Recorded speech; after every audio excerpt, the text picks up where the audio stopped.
ሰላም ሰላም ውድ የፉትቦል ማዕድ ተከታዮች እንዴት አላችሁ? ፉትቦል ማዕድ ፕሮፋይል ነክና አጫጭር መረጃዎችን ወደ እናንተ እያደረሰ ነው። ለአሁን በእግር ኳሳዊ አጫጭር መረጃዎች ተመልሰን መጥተናል። አብሮነታችሁ አይለየን። በቅድሚያም የአውሮፓ ሊግና ኮንፈረንስ ሊግን እናያለን። ሰማያዊዎቹ ግማሽ ፍጻሜውን ተቀላቅለዋል።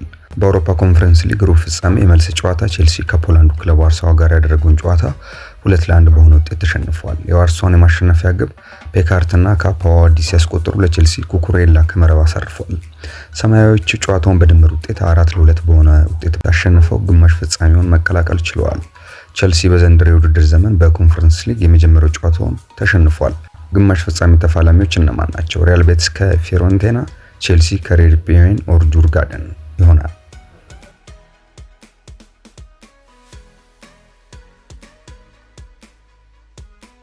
አሁን ደግሞ ወደ ዩሮፓ ሊግ ጨዋታ እናልፋለን። ቶተናም ፍራንክፈርትን በሜዳው አሸንፎታል። ቶተናም በፍራንክፈርት ሜዳ ባደረገው ጨዋታ በሶላንኬ ግብ 1-0 አሸንፏል። ቶተናም ጨዋታውን በድምር ውጤት 2-1 በማሸነፍ ግማሽ ፍጻሜውን መቀላቀል ችሏል። በሌላኛው የዩሮፓ ሊግ ጨዋታ ማንቸስተር ዩናይትድ በሽርፍራፊ ሰከንድ ባስቆጠረው ግብ ግማሽ ፍጻሜውን ተቀላቅሏል። ማንቸስተር ዩናይትድ ከኦሎምፒክ ሊዮን ጋር ያደረገውን የዩሮፓ ሊግ ሩብ ፍጻሜ የመልስ ጨዋታ 5-4 በሆነ ውጤት ማሸነፍ ችሏል። የቀይ ሰይጣኖችን የሚያሸነፊያ ግቦች ብሩኖ ፈርናንዴዝ፣ ዳሎት ኡጋርቴ፣ ማጓየር እና ኮቢ ማይኖ አስቆጥረዋል። ማንቸስተር ዩናይትድ ጨዋታውን በድምር ውጤት 7-6 በማሸነፍ ግማሽ ፍጻሜውን መቀላቀል ነው የቻለው። ማንቸስተር ዩናይትድ በግማሽ ፍጻሜው አትሌቲኮ ቢልባኦን እንደሚገጥም ይታወቃል። ከጨዋታው መጠናቀቅ በኋላ የማንቸስተር ዩናይትድ ዋና አሰልጣኝ ሩበን አሞሪም በሰጡት አስተያየት እዚህ አብቅቷል የሚባል ነገር የለም ሲሉ ተደምጠዋል። በስታዲየማችን የመጨረሻ ፊሽካ ካልተነፋ ነገሮች በጭራሽ አብቅተዋል አይባሉም ሲሉ አሰልጣኝ ሩበን አሞሪም ተናግረዋል።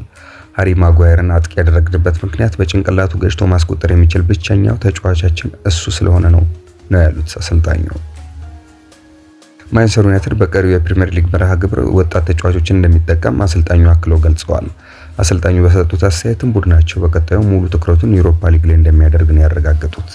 ፕሪሚየር ሊግ ላይ የአካዳሚ ተጫዋቾችን እንጠቀማለን ያሉት ሩበን አሞሪም አሁን ግዴታ ሙሉ ትኩረታችንን ዩሮፓ ሊግ ላይ ማድረግ አለብን ብለዋል። የማንቸስተር ዩናይትድን የማሸነፊያ ግብ ያስቆጠረው ሃሪ ማጓየር በበኩሉ የምሽቱ ጨዋታ አስደናቂ እንደነበር ገልጿል። ጨዋታው አስደናቂ ነበር ያለው ማጓየር ጨዋታውን ተቆጣጥረናል፣ ሶስተኛ ግብ የሚሆን የግብ ዕድሎችም ነበሩ ብሏል። ኦሎምፒክ ሊዮን ጥሩ እግር ኳስ መጫወቱን የገለጸው ማጓየር ነገር ግን እነሱን አስቁመን በጥሩ መንፈስ ጨዋታውን ቀልበሰናል ብሏል። ኮቢ ማይኖ በበኩሉ የማይታመን ውጤት ቅልበሳ ነው ያለ ሲሆን አክሎም ኳሷ እንደደረሰች በቻልኩት አቅም ለመረጋጋት ሞክሬያለሁ ሲል ተናግሯል። ጨዋታውን የህይወቴ በእብደት የተሞላ ጨዋታ ነው ሲል የገለጸው ሊኖ ዩሮ ምን እንደተፈጠረ እስካሁን መረዳት አልቻልኩም ብሏል። በአንጻሩ የኦሎምፒክ ሊዮን ዋና አሰልጣኝ ፓውሎ ፎንሴካ በማንቸስተር ዩናይትድ የገጠማቸውን ሽንፈት እጅግ አሳዛኝ ሲሉ ገልጸውታል። የተሻለ ውጤት ይገባል ነበር ያሉት አሰልጣኝ ፓውሎ ፎንሴካ በጣም አሳዛኝ ነው፣ ነገር ግን በተጫዋቾቹ ጥሩ ስራ ኮርቻለሁ ብለዋል። አክሎም በጨዋታው ምን እንደተፈጠረ ለመረዳት በጣም ከባድ ነው፣ እውነት ለመናገር ጨዋታውን ያሸነፍን መስሎኝ ነበር ሲሉ ተደምጠዋል።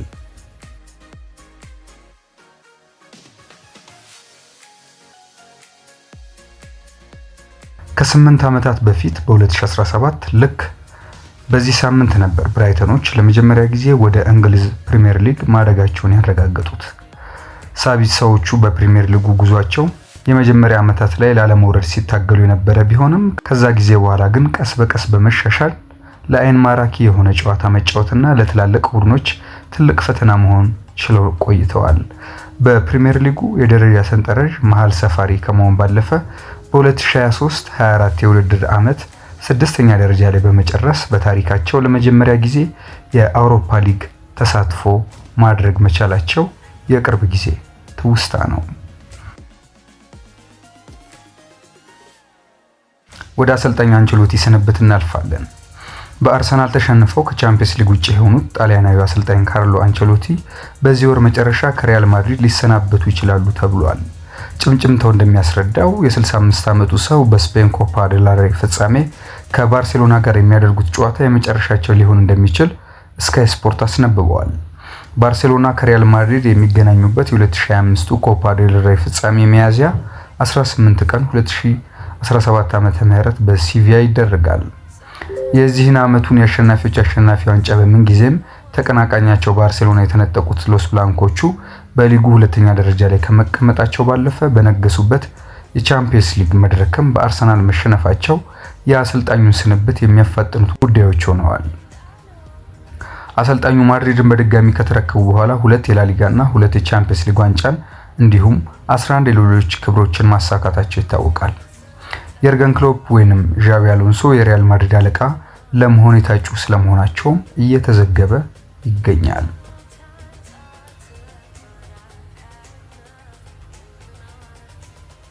አሁን ደግሞ የእግር ኳስ ንጉሱ ክርስቲያኖ ሮናልዶ ሙዚየም እንደተከፈተለት እንሰማለን። ፖርቹጋላዊው የ5 ጊዜ ባላንዶር አሸናፊ ተጫዋች ክርስቲያኖ ሮናልዶ በቻይና ሆንግ ኮንግ ሙዚየም ሊከፈትለት መሆኑ ተገልጿል። በሆንግ ኮንግ የሚከፈተው CR7 ላይፍ የተሰኘው የክርስቲያኖ ሮናልዶ ሙዚየም በሚቀጥለው ሐምሌ ወር እንደሚመረቅ ተነግሯል። ክርስቲያኖ ሮናልዶ በሆንግ ኮንግ ተገኝቶ የሚከፈትለትን ሙዚየም በይፋ እንደሚከፍትም ቀጠሮ እንደተያዘ በዘገባዎች ተመላክቷል። የሚከፈተው ሙዚየም የክርስቲያኖ ሮናልዶን ስኬታማ የእግር ኳስ ሕይወትና የተለያዩ የክርስቲያኖ ሮናልዶ ጉዳዮችን እንደሚዳስስ ተነግሯል። ሊቨርፑል እና ቫንዳይክን እናያለን። የመርሲሳይዱ ክለብ ሊቨርፑል የክለብ አምበል የሆነው ኔዘርላንዳዊ ተከላካይ ቨርጂል ቫንዳይክን ውል ለተጨማሪ 2 ዓመታት ማራዘሙን ይፋ አድርጓል። በሊቨርፑል ቤት ወሳኝ ከሆኑ ተጫዋቾች መካከል የባለ ልምዱ ተከላካይ ቨርጂል ቫንዳይክ ስም በጉልህ ይነሳል። የ33 ዓመቱ ግዙፍ ተከላካይ በውድድር ዓመቱ መጨረሻ በአንፊልድ ያለው ውል ስምምነት ከተጠናቀቀ በኋላ ከቀያዮቹ ጋር ይለያያል ተብሎ በስፋት ሲወራ ነበር። በተለይም ስሙ በተደጋጋሚ ከፈረንሳዩ ክለብ ፓሪስ ሰን ዠርሜን ጋር ተያይዞ ነው የተነሳው።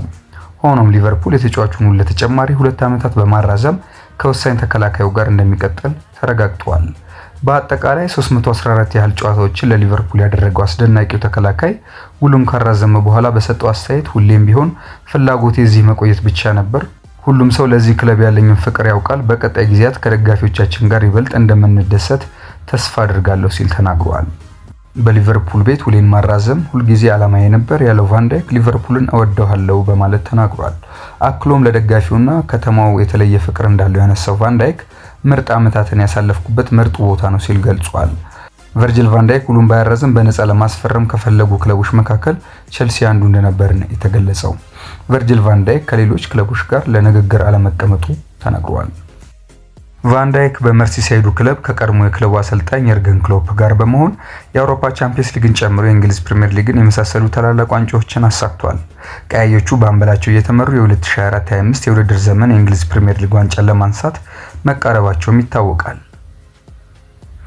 ሊቨርፑል ባሳለፍነው ሳምንት የሌላኛውን ወሳኙን የክለብ ተጫዋች መሐመድ ሳላህን ውል ማራዘሙ ይታወሳል። አሁን ደግሞ ወደ ኬቨን ደብሮይነ ጉዳይ እናመራለን። ቤልጂየማዊው የአማካይ ስፍራ ተጫዋች ኬቨን ደብሮይነ በውድድር ዘመኑ መጨረሻ ከማንቸስተር ሲቲ ጋር ይለያያል። አሁን ላይ 4 የአሜሪካ ሜጀር ሊግ ሶከር ክለቦች ኬቨን ደብሮይነን ለማስፈረም ፍላጎት ማሳየታቸውን ዘ አትሌቲክ ዘግቧል። ኬቨን ደብሮይነን ለማስፈረም ፍላጎት ያሳዩት ኢንተር ሚያሚ፣ ዲሲ ዩናይትድ፣ ቺካጎ ፋየር እና ኒውዮርክ ሲቲ መሆናቸውን የተገለጸው። አሁን ላይ 4ቱም ክለቦች ኬቨን ደብሮይነን ወደ ስብስባቸው ለመቀላቀል ንግግር መጀመራቸውም ተነግሯል።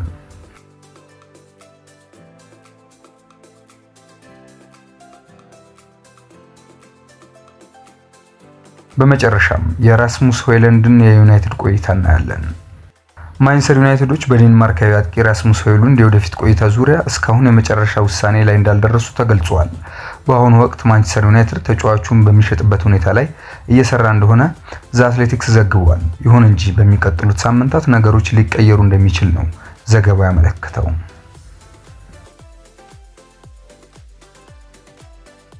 ፉትቦል ማዕድ በአጫጭር መረጃዎች ወደ እናንተ የደረሰበት ዘገባ ይሄን ይመስላል። አብሮነታችሁን ላይክ፣ ኮሜንት እና ሼር በማድረግ እንድታሳዩ እንጠይቃለን። ሰላም።